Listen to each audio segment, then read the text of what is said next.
The Wednesday week is sponsored by Michael Constantine Wealth Management. We bet you can't find a financial advisor closer to Hillsborough Stadium. Hello, good evening, and welcome to another episode of the Wednesday week. Currently, as Chelsea are leading Tottenham Hotspurs in their League Cup Carabao. What's it called? Milk Cup?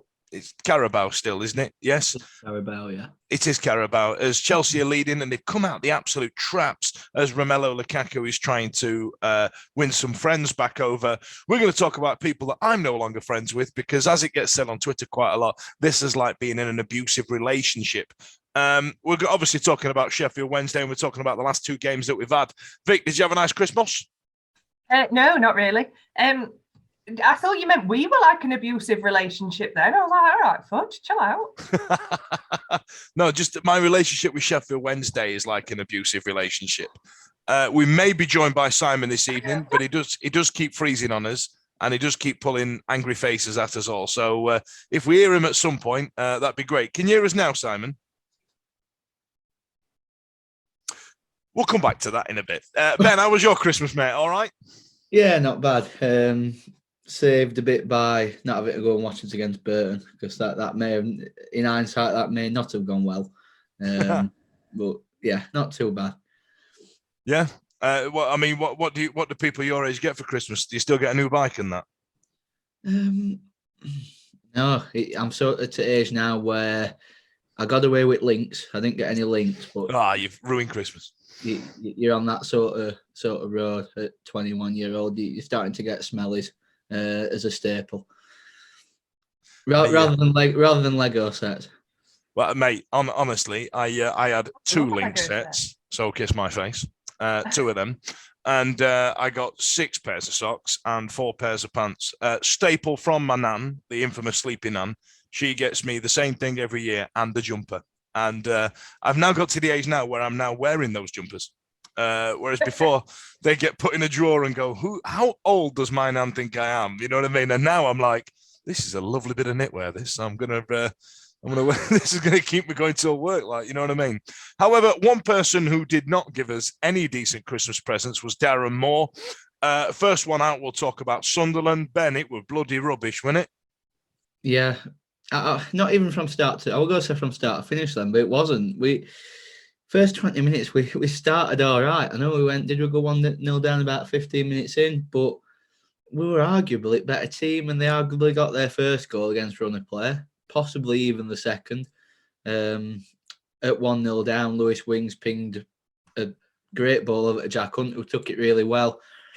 And I put on Twitter, I used Dave's original Matt Lucas going Gregory, great use slag, which were me trying to scream at Jack Hunt to pass it to Lee Gregory, who we could all see were free there 8 yards from goal with only goalkeeper to beat. But as right back, who was not scored for the club in 2 spells over 4 years, decided to try and score his left foot from outside the box rather than passing it to his top scorer. So after that, about 5 minutes later, it was Jack Hunt that gave the ball away for the second goal, which we threw towel in after that, didn't we? Do you reckon if he'd have squared it to Gregory and Gregory had stuck it in, it changed the outcome of the game much?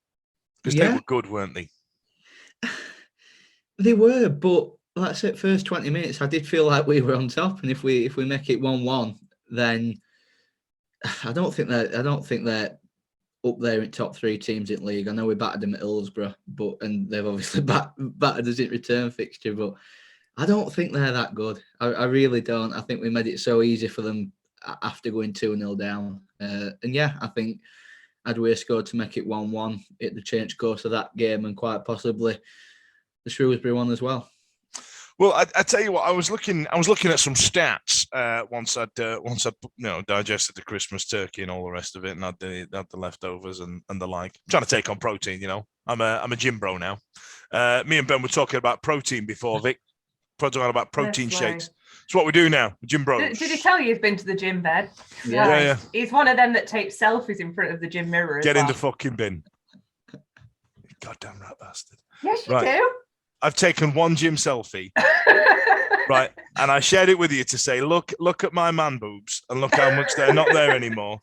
and then you've used it in a public forum in order to humiliate me. I mean, I could always try and find it for you.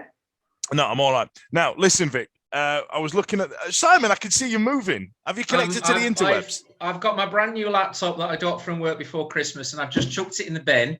Right. And I'm now using my son's laptop. So.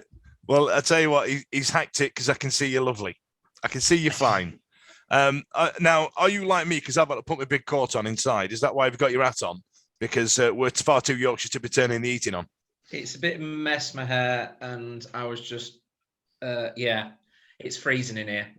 Hey, don't talk to me about hair. I've got one of them now, short back and side Cockney haircuts that all the kids have nowadays. And it dawned on me I'm a lot greyer than what I realised. So that's nice, isn't it?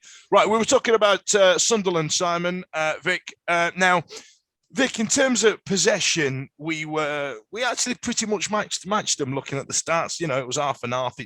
Give or take 1 or 2%, but they had a lot more shots on goal. Do you reckon that's what issue we've got with Sheffield Wednesday? Like we're just not putting the bloody ball enough near the net. I mean, that's kind of how you win football matches. It's not rocket science. Yeah, it's weird, isn't it? Because Lee Gregor, we've said a million times, he's easily a 20-goal a season striker for us in this league, easily. And yeah, it's not getting there. And when it does, he scores them. So to be honest, I don't even know why I'm on. I don't give a shit. It's been awful, hasn't it? I've watched them all. I've been miserable. They've got to start scoring goals, but I don't think it's a case of bringing someone else in this month or anything else. Like you can't polish a turd. Like it's already bad. Do you know what I mean? Bringing in, you say you need a good striker, you need someone in to score goals. You've got Lee Gregory. That should be it. We shouldn't need anybody else in. But yeah, it's just not getting to him, is it? And the only person that I think, I've said it a million times, I think who we could do with having back would be Mr. Fletcher. But other than that, I think there's something else has got to change because it's not the strikers that are the issue. It's the fact that the ball's not getting to them. It's like when it does, he scores. So there's something going wrong, isn't there? There's something going wrong. Well, I think what Darren Moore's set up to do is not concede goals, by the sound of it, given his tinkering formation. However, that went to piss and shit against Sunderland. Now, Sunderland were in free scoring form, as it were. I mean, they smashed 5 past Morecambe. They put 2 past Plymouth, who we can't seem to beat, no matter how many times we draw them. They got a decent away point at Ipswich. This is all leading up. All right, the kids got battered at Sunderland, and then they put 3 away at Doncaster Rovers. So they're obviously playing a different level of football to what we are in terms of attacking. But I mean, come on, Simon, man, it was rubbish, wasn't it? Yeah, I where do I start? So I went with Ethan, and I have to agree with Vic in regards to I don't think we need a striker. I don't think we need to change our strikers. I think we need to change the formation and how we're playing. They just looked inept. I don't think Sunderland were that good. I think we made them look good. They didn't look any better team than the team that we beat. Was it 3-0 at Hillsborough? I mean, I think I put a picture on our WhatsApp group of I can't remember which goal it was. Was it the 3rd goal where the guy was just stood in the middle of the box and they were surrounded by Wednesday players? He wasn't surrounded by Wednesday players. There were Wednesday players just scattered around in a general area of playing football.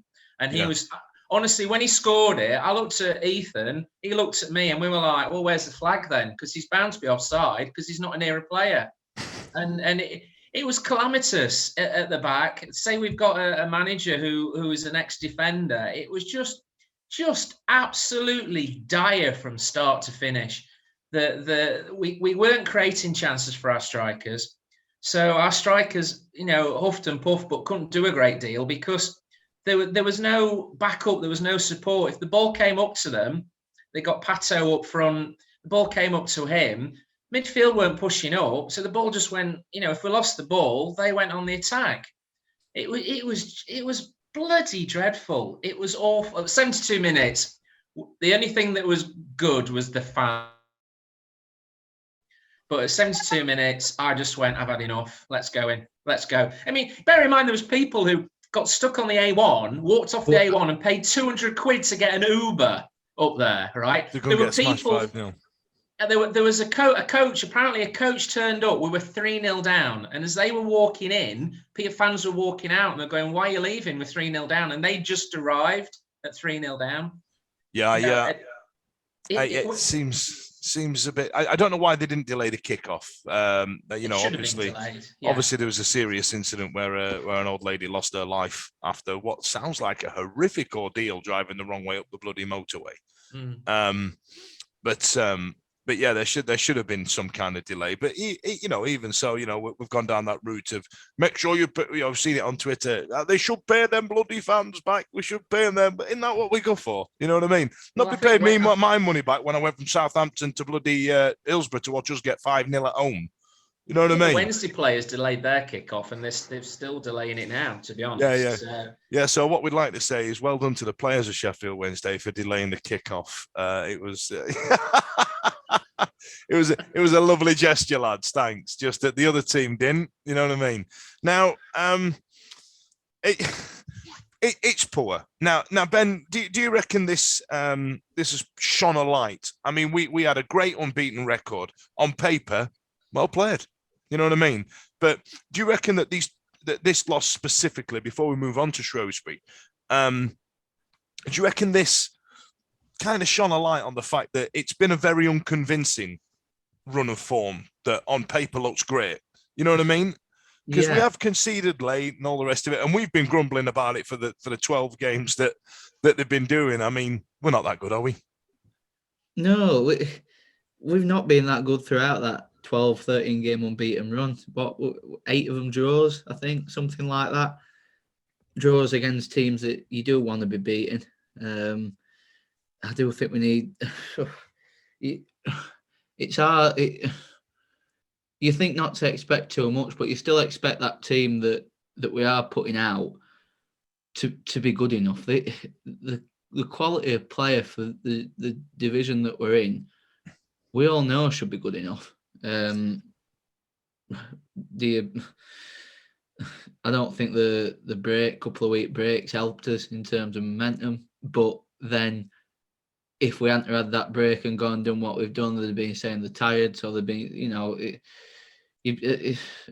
it's as simple as you've got to. You sound proper fed up, pal. You sound proper pissed off with life, like, you know what I mean? Yeah, because I've not done that many away games this year, just for like other things, putting my time at other things, and Sunderland I were doing regardless because it's probably biggest fixture in that league, isn't it? Really, Sunderland Wednesday.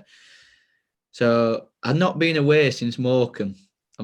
I went to Charlton, went to Morecambe, and I've not been away since, which is something I've not like done for years. I've always gone away, and to go and I were kicking walls and toilet and everything after the game, which usually it's seats that get it for me. Psycho Ben came Yeah, out. you need to stay off them steroids, pal.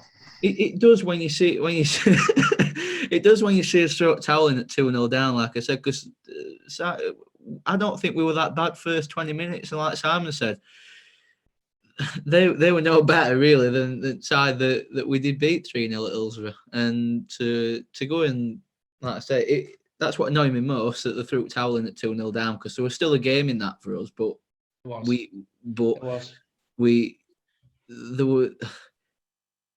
give up simply. They threw toweling at 2-0 down, which is unacceptable. Really, there wasn't a single player that didn't throw a toweling, to be honest. They looked lost to me, Ben. They looked lost to me. There were players certainly in midfield who looked to me like they didn't know what they were doing, including Bannon. Yeah, who has to be the leader on the pitch, and I think he had a bit of a flare up, didn't he, one of their players on wing, but typical Scottish short man attitude.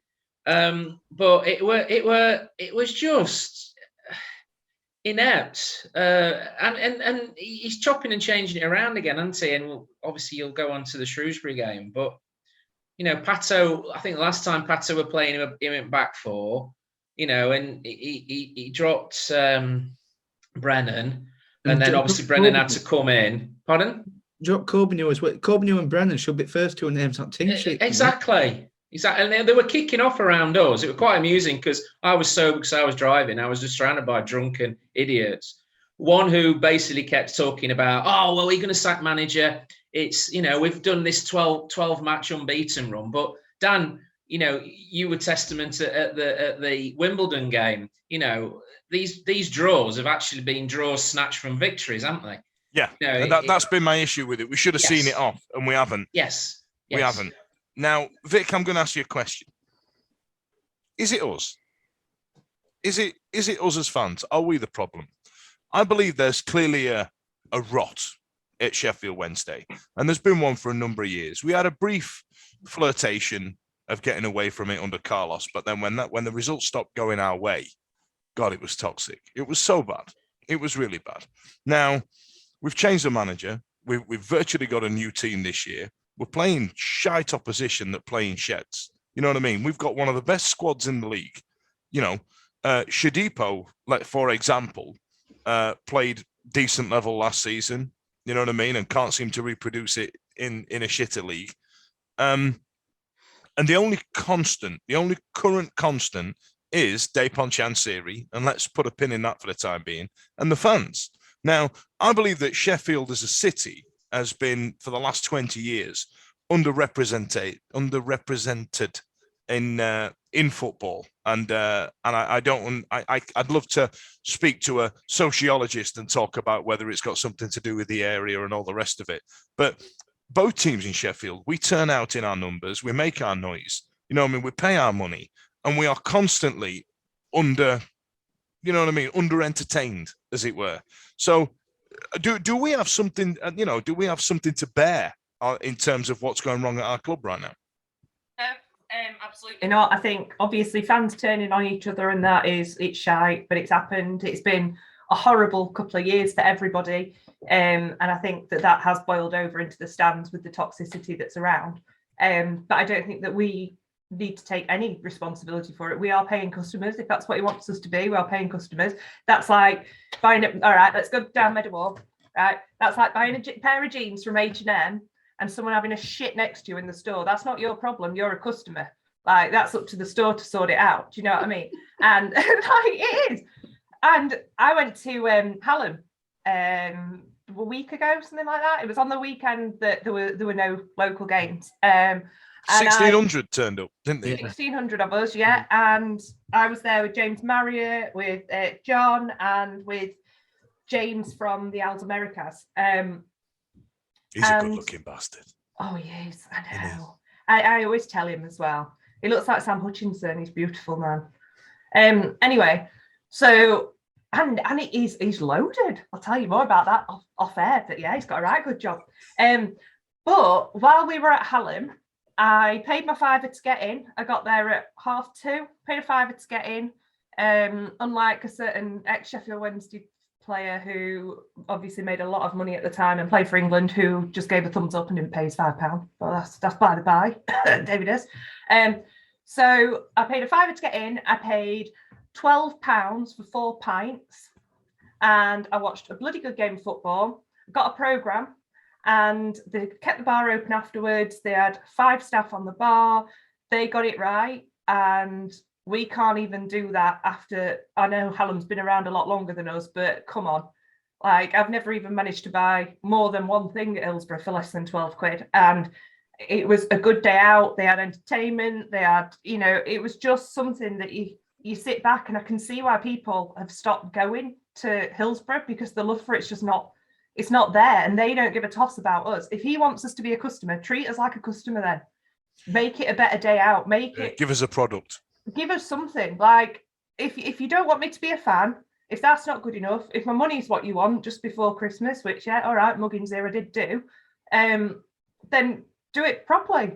Don't expect me to keep coming and paying when all I'm getting is, all right, it's entertainment. You can't guarantee a win every week. The actual experience of everything is just shite. I'll tell you what, Vic, given on that example you've just given there, in the surrounding areas, we've got Hallam, we've got Sheffield FC, if in a different area of Sheffield. We've got who else we got? Stocksbridge Handsworth. Park Steels and all the rest of it. Are we on the verge of having an absolute mutiny, just like Wimbledon did when they moved their club and everybody went to go and support the other team in Wimbledon? Do you reckon we're close to that? Is it that bad? I think there might be a change because Sheffield FC have got the transport ground now and they're building a new stadium there. Mm-hmm. And I know a few people I've spoken to are disillusioned both down at S6 and S2. They've talked about getting season tickets down there instead because you don't have that affiliation in regards to your heart. You'll go and support them because they're a Sheffield team, but obviously your heart, like all of us, will be at Wednesday or United. But you have more of a, probably like Vic had when she went up to Hallam, you have a bit more of a enjoyable day out because you're not so invested in the game. And I think if Sheffield FC build a decent ground, and looking at what I've seen, it's going to be a decent ground with quite a nice capacity, good transport links to it where it is. There could be a lot of people who leave United on Wednesday and go and watch them. Because it will be a nice little stadium, and they'll get it right as well. They'll get it right. They'll get it right because it'll be new, and they'll put the right bars in, the right systems in place. They'll get parking right. It's an ideal area for getting to. Area as well. Yeah, it is. Yeah, it's on the doorstep of Dore, Totley, Derbyshire, Dromfield. These sort of areas. You've got other areas that are a bit rough around there as well, but there will be people who leave. Ultimately, for me, what's got to happen is Wednesday's got to get it right on the pitch.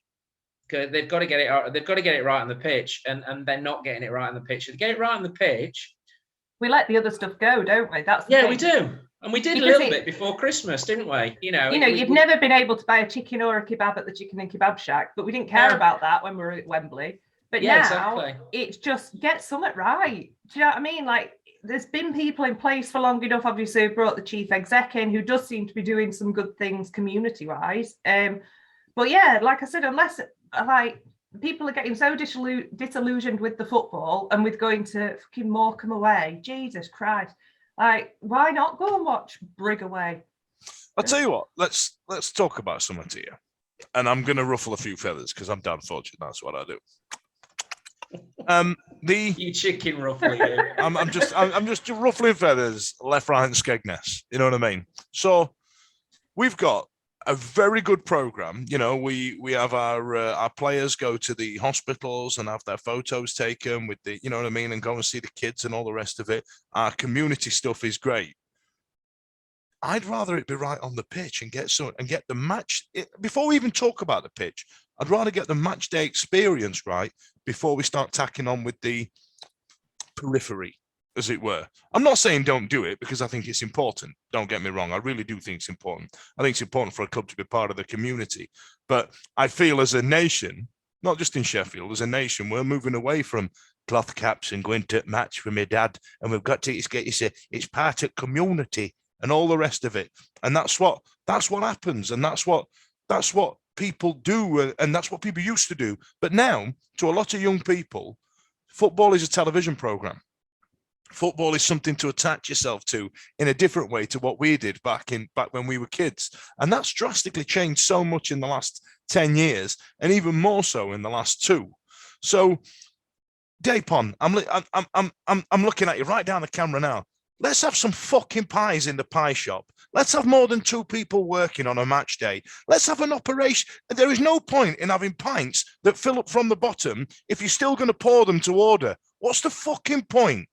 You know what I mean? Like, if you still stood there, right, going, how many pints, Duck? 2 pints, and then putting them on the spike and then them filling up.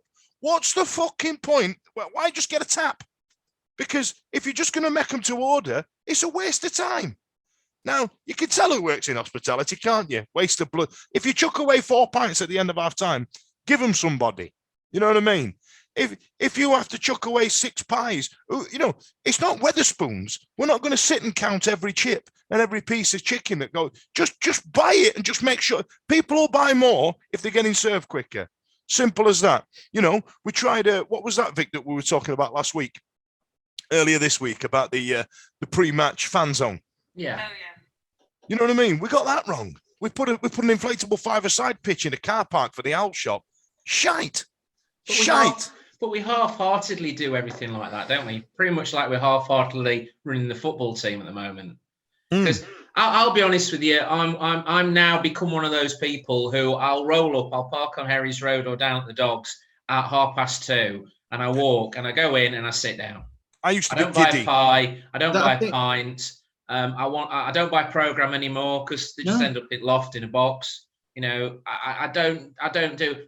Ethan gets a Wednesday shirt. You know, every year he buys himself a Wednesday shirt, and that's about as much money other than me buying my season ticket that I put into the club. I want to go and watch an entertaining game of football. My away games are the days where I like to go out and spend a bit, you know, go around a few pubs and have a bit of a laugh and stuff. But at home, I just want to go and watch some decent football, and we're not getting that at the moment, and we're not getting value for money out of that team because Steve was talking earlier on, wasn't he, about listening to a few podcasts back.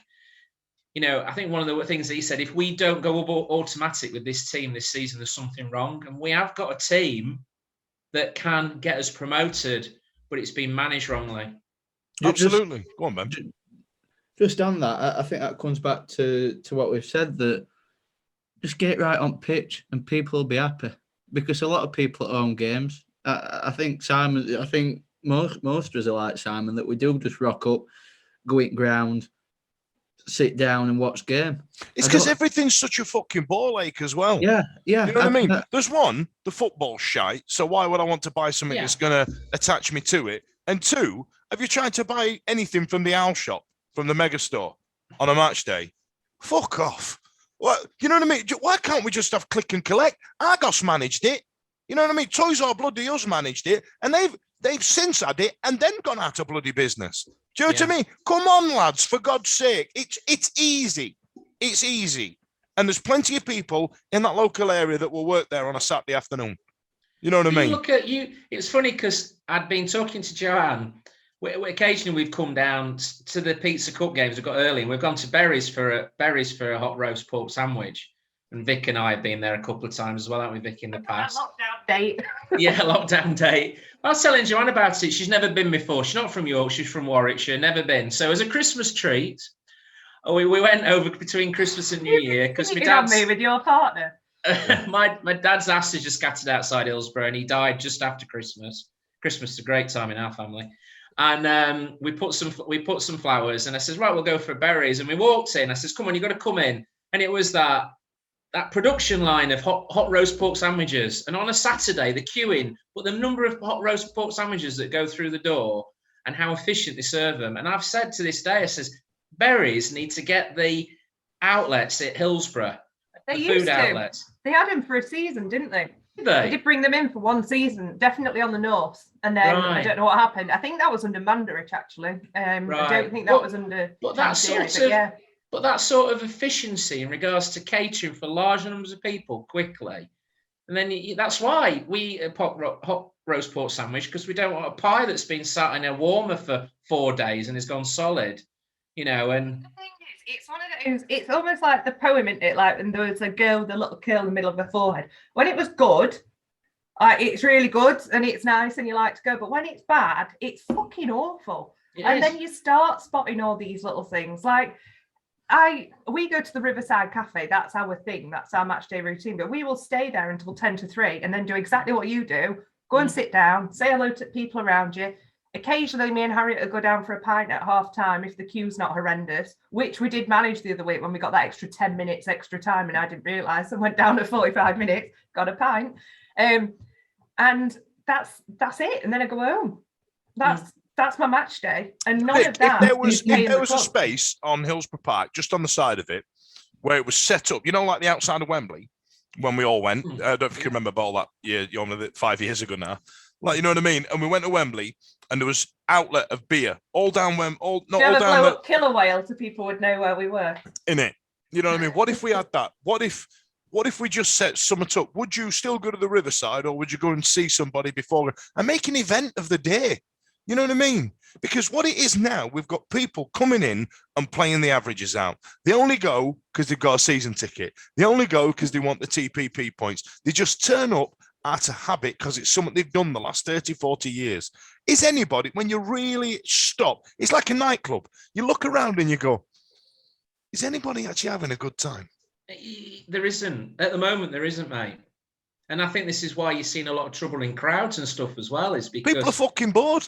They'd rather knock 7 bells... I don't think that's just Wednesday either. I think I think you're right. That so many clubs probably of our like similar size, stature. Look at Sunderland. It were for the league that we're both in, bumper crowd, New Year's. Everyone's just going in and sitting down and watching football. They were not going off outside except one pub that's just opposite. Whether that's something to do with us all being northern, we're not bothered about pomp and ceremony, and it being an event like you find at Spurs, for instance. But then you look at City, and I know that it's obviously a different level, different standard, different scale. But even when we went there back in 2014, they've got stage set up. They had a band. They had and they play Sheffield Wednesday in the League Cup or whatever it were. You know what I mean? Yeah, the Q&A thing, didn't they, with like local journalists? I'm not saying we do that on the same level because just not that many people are going to be interested in it. But like I say, if there were something like that in car park, but set up properly, like we said, we half-arse things. We don't do things all in. We like all it take is 2 or 3 injured players, which sometimes they used to do. To go at Megastore beforehand, or be meeting people in car park before a game. But even then, the Megastore's not set up for it. It'd just be a melee of northern shitheads being shitheads. Not that I've got an issue with northerners, just the shithead ones, just being shitheads, smelling the place up like piss and fags. You know that smell that reminds you of Millmore back in there. You know what I mean? That piss and fag smell. But just to go back to original point that we set off on, is it our fault as fans? Again, I'd say no. I think that what I called out last night were shit, and it doesn't help. There are instances like that, and players have mentioned them instances last year, and you've seen it happen this year. What got said to Lewis Wing yesterday, and that doesn't help. But generally, you look at what we were doing at Sunderland. What other club does that at 4-0 down? At 4-0 down, we just started celebrating. But this is it, Ben. What that is, and you see it on Twitter all the time, is what people call gallows humour. You know what I mean? We're shit, and if we don't laugh about it, we're going to go fucking stupid. Now, for me, enough is enough. You know what I mean? We're paying our money. We're turning up. We've been doing it for 20 years. And the closest we've got to getting back into the big time and making it an event to go, and kids wanting to be Sheffield Wednesday fans. I mean, my school was full of Wednesday fans and nobody was a United fan. I bet there's been a good few periods over the last 20 years where that's changed. And that absolutely blows my mind. Now, we're paying our money, we're turning up, and we're getting fuck all for it. And it's frustrating. And now what we've got is what you call zombie fans. You know what I mean? It's like episodes of The Simpsons after about season 4. You know what I mean? Just zombies, just absolutely coming in, playing the averages out, and leaving, and that's what's happening.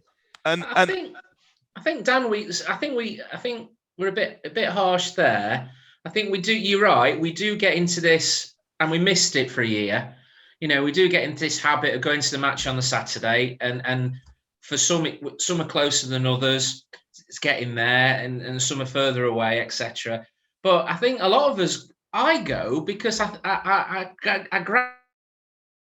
Oh, sorry, your audio just cut out. We might play well. We might play well, and we'll smash somebody. And every game I go in and I go Control-Alt-Delete. So if I'd gone to Shrewsbury, I'd have gone Control-Alt-Delete. We'd have got in the car, driven down there, and I walked in going 5-0. Can't remember that. I want to enjoy this game, and I go with that. We had that in Carlos years. That time I'm saying to Ethan when we beat Arsenal, looking at scoreboard to our left and saying, remember days like these, because these don't happen very often when you're a Wednesday fan. I was, growing up in the 90s and enjoying the 90s, I was very privileged to see that football, which Ben has never, witnessed. And will we witness it again? Will I witness it again in my lifetime? God knows.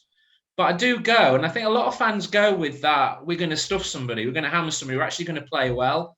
And it's when they don't, and which they haven't done for the last few games in this season, that's when you start feeling let down. You start feeling let down by the club. You get feel. Obviously, the first target is the manager and the players. And obviously, yesterday with Lewis Wing, he's had a poor season with us. But maybe there's a few players who've had a poor season with us. But everybody's so accessible now via social media, isn't it? That Vic, you've had your own issues through social media, haven't you, in the past, which you highlighted the other week. It's wrong. People shouldn't do that. It literally used to get shouted from the terraces, "You shit," and that was it. That's where it ended. But now it's more personal, and people get more personal. Okay, I just want to see him play well. Just as a backup on that point. Now, like you said, Vic, for all intents and purposes, is a nobody compared to Lewis Wing. Sorry, Vic. Now, if I was in a play back in the 90s, how would I know how good I was? Purely by what somebody might say to you if you were in Josephine's one night, or you'd see the reviews. You know what I mean? You watch the reviews, or somebody shouts at you when you're running down the turn. I don't think that's new. I think that the outlets have changed. Do you know what I mean? I think that's what's happened. I think players, the whole world is now getting set up to cut down on interaction between people. That's why anybody a couple of generations younger than Ben will not know how to handle themselves in public situations, because kids don't go out and get pissed up like they used to. Kids don't go out and chat up members of the opposite sex like they used to, because there are apps for it. Even in football, when it comes to making a big decision, there used to be a big knobhead with a side party with a big stout belly and go, "No offsides on a Sunday, play on, son," and that'd be it. You know what I mean? But now we've got VAR, where the referee stood there going, "Hey, it's not me. It's not me. It's them in that office. You're going to have to tell them after the game. It's not me. Let's play on anyway." You know what I mean? And everything has been taken away. We order our food via an app. We meet opposite sex via an app. You know what I mean? We talk to each other at different ends of the country via an app. You know what I mean? And it's just the interactions changed. So when it comes to saying that Lewis Wing is shite, he has been shite. But what? He's got to sit there and just go, no, Gio, stop being nasty. You've been shit, and we're paying money to come and see you be shit. Stop being shit, and then we'll stop saying it. Quick maths. Do you know what I mean? Like, we seem to have gone so far the other way that if somebody is underperforming, people are now outraged to the point where they're like, "How dare you tell me that I'm underperforming? You've been shit." Do you know what I mean? Now, don't get me wrong. The Lewis Wing thing is a bad example, because it was, it brought his kids into it, and that's pretty out of order. Don't get me wrong. But why can't I tell a footballer online, "You played shit"? Why can't I? No, I'm not against it. I would like we said, that example, that was just the example I used. I think the thing there is, I wish our manager would say that. I've done the same with players in the past, not like verbally, not like outright abused them, but you slag players off on social media like you would to your mates in pub, like Yeah, I thought that the Spider-Man movie was shit, so I took to the internet to say that was shit. Right? Do you really think, just putting it out there, like, do you think that Lee Gregory sat down at night, goes on his Instagram and sees someone say that he's shit? Is that going to make him go, "Oh, I tell you what, Simon, I'm going to show you next week and I'll be right good"? No, or is he going to go, "Fuck off, you don't give a hate shit this about club"? me. Yeah, but but shit about my opinion. You see some players on Under the Cosh podcast, for example. Sorry for mentioning another podcast, but it's all right. There's other podcasts out there. Someone steal the money out of your building society book. Go on, carry on. But some of the players that they've had on there, some of them do take notice of it. That just depends on personality, and where some of them you'd argue need to be stronger about it. Yeah, but I don't always think it helps. Every situation is different, but I just think it's counterproductive at times. The problem is that it's that giving criticism and then it turning into abuse, isn't it? And this is the trouble. Now, this is my point, Simon, because this is where I want to come down on. What they need to realise is that the world is now open. We can talk to anybody we want. The world's open, right? Out there, and this may come as a shock to you, are some fucking shitheads, right? So if you can't deal with it, don't be on it. You know what I mean? I don't get it. However, and there is an argument for, well, why should I not be on it? I get it. You know what I mean? But we all now know that Twitter's an absolute toilet, and that's why half the players have left. I completely understand it. But on one hand, I've got an argument where I'm going, well, if you can't take it, fuck off. And they did. You know what I mean? On the other hand, I'm like, well, hang on a minute. If you're going to put yourself out there, you've got to take the slings and arrows that come with it. But they're doing their job. They're literally just working. And, you know, it's, to use Vic's analogy, like walking into Sainsbury's in Meadowhall back in 1995, because I've just realised it's not there anymore halfway through that sentence. You know, you won't walk up to the counter and go, "You're scanning those cabbages, shit," would you? But I don't know. Yeah, I would. I find the whole thing really interesting. I mean, Vic, have you got anything to add on that? I felt like I was, you know what I mean? I don't want you to think. I want to open it up as a conversation. I've got no real strong opinion either way, but like, do you not feel that we're losing the ability, even though we've opened up, to be able to give feedback, however constructive and piss poor constructive it is? I'm more mindful of it over, like, due to stuff that's gone off recently and everything else. And also Barry Bannon follows me, so I would never want to say anything really bad about him. But I am mindful of it in that it's not going to make anyone do any better. If I sit there just going, oh, so-and-so was shit, he's not going to go to bed that night and go, right, that Victoria said I'm shit, so from now on I've got to try really hard. He's not. Cameron Dawson did. Look how much he's shoved up my ass since he's been to Exeter. Cameron Dawson leaving his review. That's my favourite Wednesday week thing that's ever happened. So I'm very cautious of that kind of thing, because it doesn't do anyone any favours. Like, no, it don't. I will slate the team. I will slate the team. I've been very cautious, and I hope I've not shoot myself in the foot by saying this, that I've not gone personally at anybody, not with a personal comment or even by name. Just, I can't be bothered. Well, that's because you're a nice person and you wouldn't dream of doing that in Sainsbury's in 1996. That's what I mean.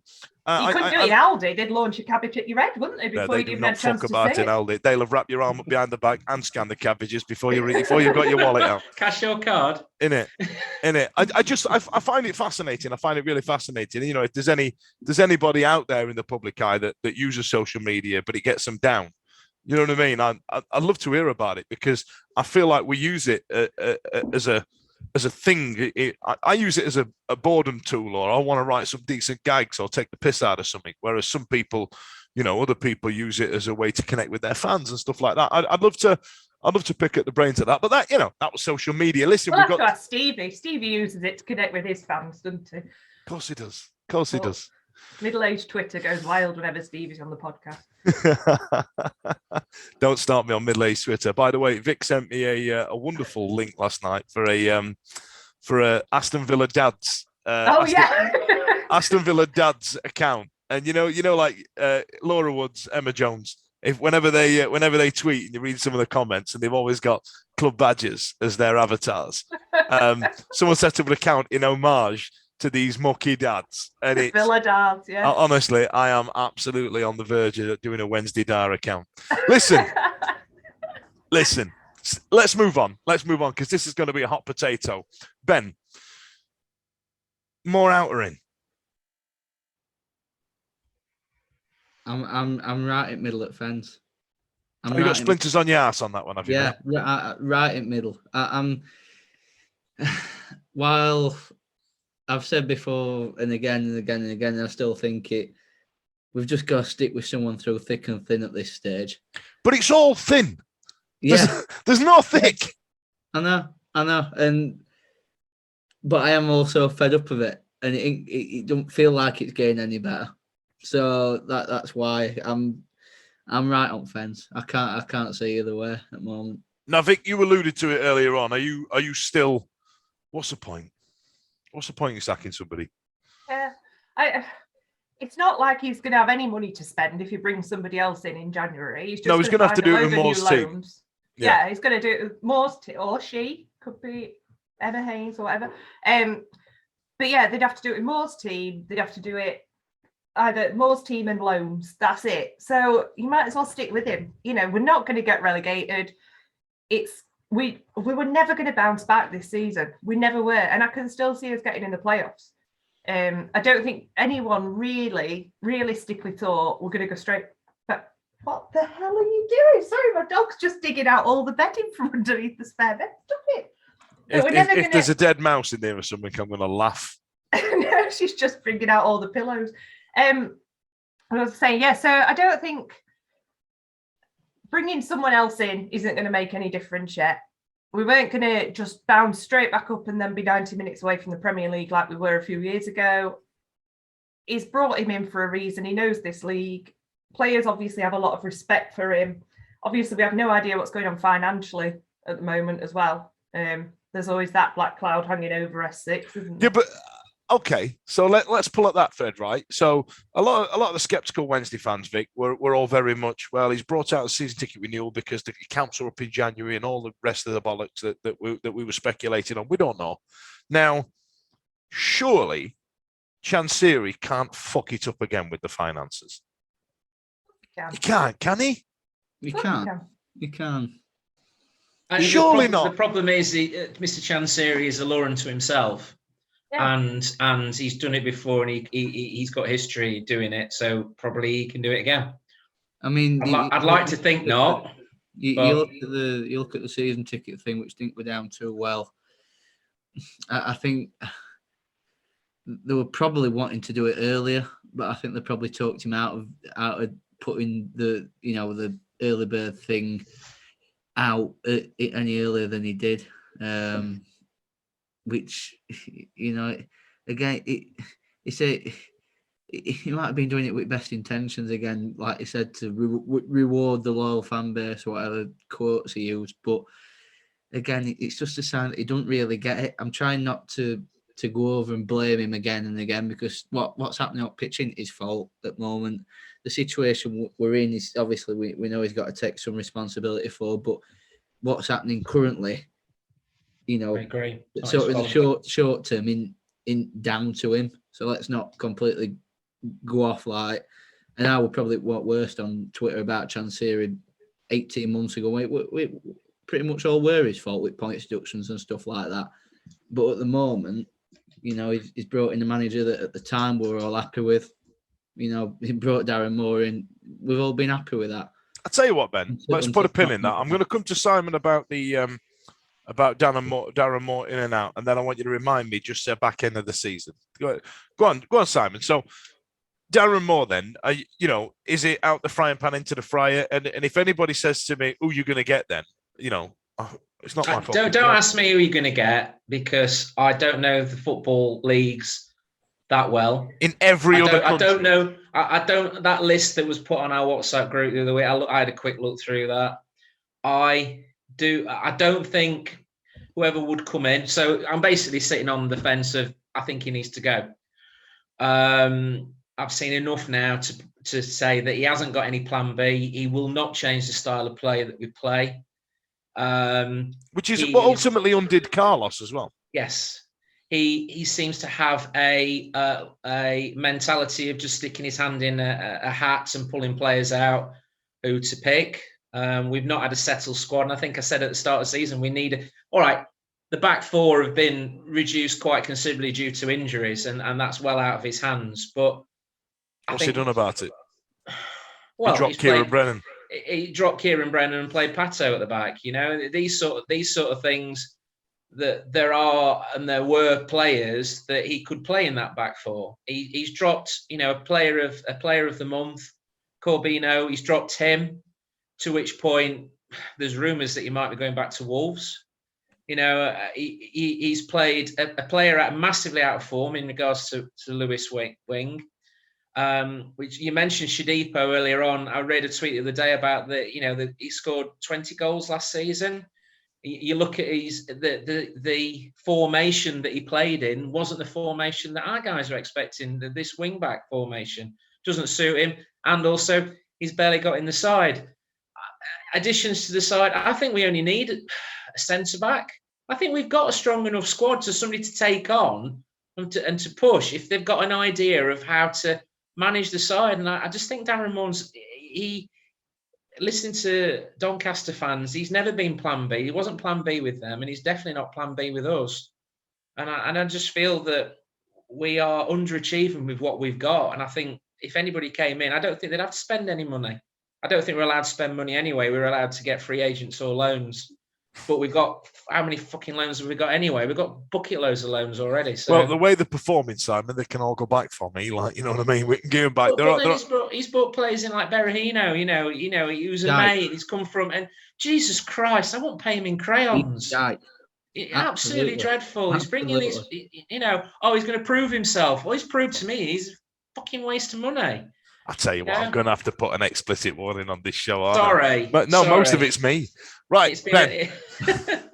I remembered are you, and I'll open this up to the floor. Is anybody else really pissed off just how hard Derby County are playing to try and stay up in that league? Did anybody think that we would get that as Sheffield Wednesday fans? That fighting desire that Derby have got? No, I mean, they could stay up, genuinely. The way they're going... They're 3 wins away. It's you'd have thought it were now impossible 2 or 3 months ago, which it still probably is, but... I really... They've even got a good squad. It doesn't help that I really hate that club. I really hate that Wayne Rooney went there. I really hate that they cheated. Then they've been cheating for a number of years. I really hate that they stayed up and didn't go down with us. Fuck them. But I've got to go. Fair play, lads. You are absolutely grafting. Fair play. I mean, I think every centre back they've got is 35 and over. Hey, listen, I'll have nothing bad said about 35 plus centre backs. They've got Jagielka, Curtis Davis, Richard Stearman. Hey, it's a great team in 2007.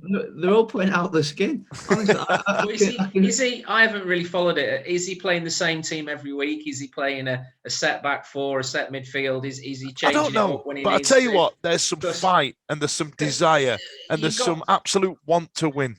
Yeah, well, we might. I think that's why he rushed touchback on Saturday.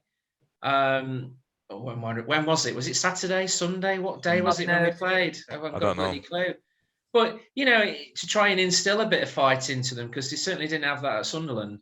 And that's what annoyed me about Barry Bannon, because he's the captain, and I just wanted him to just grab somebody by the neck. Stop slagging Bannon off. I'm not slagging him off, but I just wanted him. I wanted him just to grab somebody by the scruff of the neck and say, "Will you bloody play?"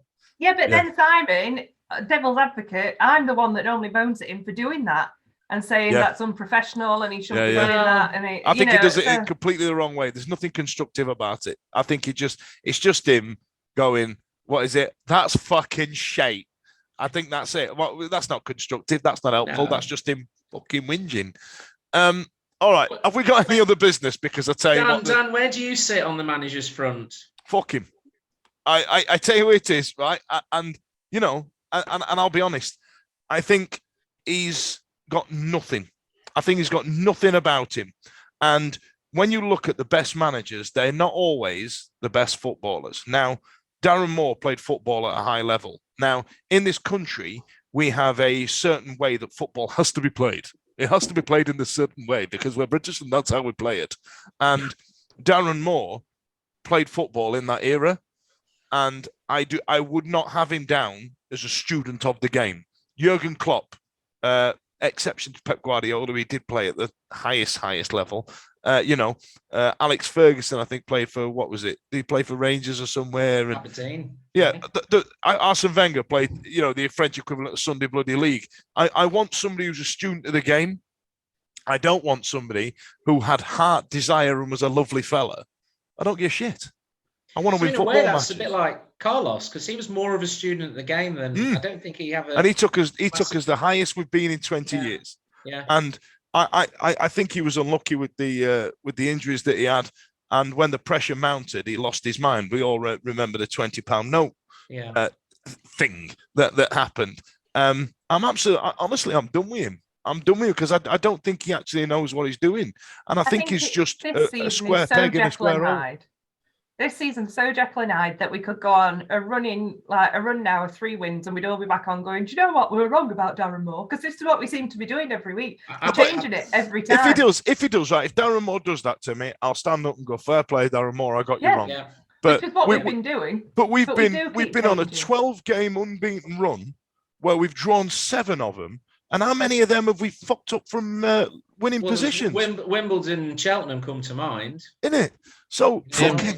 I'm done with him. Get me an absolute geek. Get me a bloke sits there with a laptop.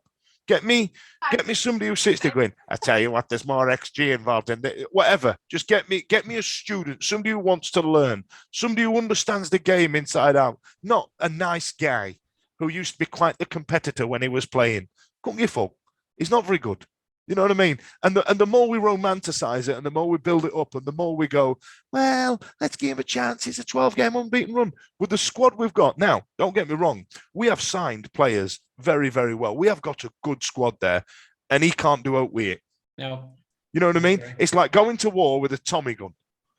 Stuart Gray again, isn't it, really, in a way? Because he signed some cracking players. Yeah, Stuart Gray, I would take in a heartbeat. What he had.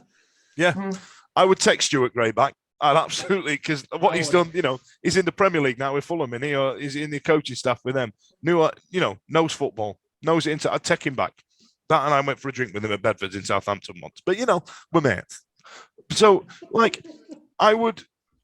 just go, this ain't working. It's just not working. And what's the definition of madness? Doing the same thing over and over and over again. Yeah. Well, Darren Moore's not working out for us. So why are we still fucking persisting with it? And you get these people on Twitter that will go, it's not worked out for us changing the manager before. Yeah, it did. We got 90 minutes away from the Premier League. And why would you stick with something that's just not working? I don't understand. I don't get it. It's really odd argument. We've all done that in the past and it's not worked out well, haven't we? We've been with partners who've stayed in bad relationships because we thought it'll sort itself out. Dave had a great analogy, wasn't it? If we all stuck with what we would, we'd all be living in the same house we first bought. We'd all be the same boyfriend, girlfriend, whatever. We'd all be driving the same car. We'd all be doing exactly the same thing, wouldn't we? If we kept that analogy. There's a lot of people in Yorkshire who still who do that. I'm still in the same house I bought. I wish I was, but I'm not. So there you are. I'm done with him. It's not working. Dust your hands down and let's try somebody else. Let's just not get a League Two German manager who looks like a cross between Droopy and Freddie Mercury tribute band. Don't get B-Tech Freddie in. Who the fuck is he? You know what I mean? I was hoping that we were going to get some learned German. Where's our Nuno? Where's our David Wagner? Where are they? He's been and gone. Where are they? Been and gone. So let's get one of them back because this is taking the piss. Who's that Portuguese fella that beat Man U? Who's heard of him? Where's he come from? Wednesday. That lager. Yeah, we had him here. We've gone, see you, pal. And now he's just beat Manchester United at Old Trafford. Beggars fucking belief. And we're sat there with a bloke that just goes, well, here you are. We'll play football, lads. But it's all right. I'm a nice guy. Bin. I agree. Does anybody have any other business? Beavers. Beavers? What Beavers? Oh, I thought you were talking about the underage scouting movement. All right. Mark Beavers, I think we've poured cold water onto the Beavers rumour.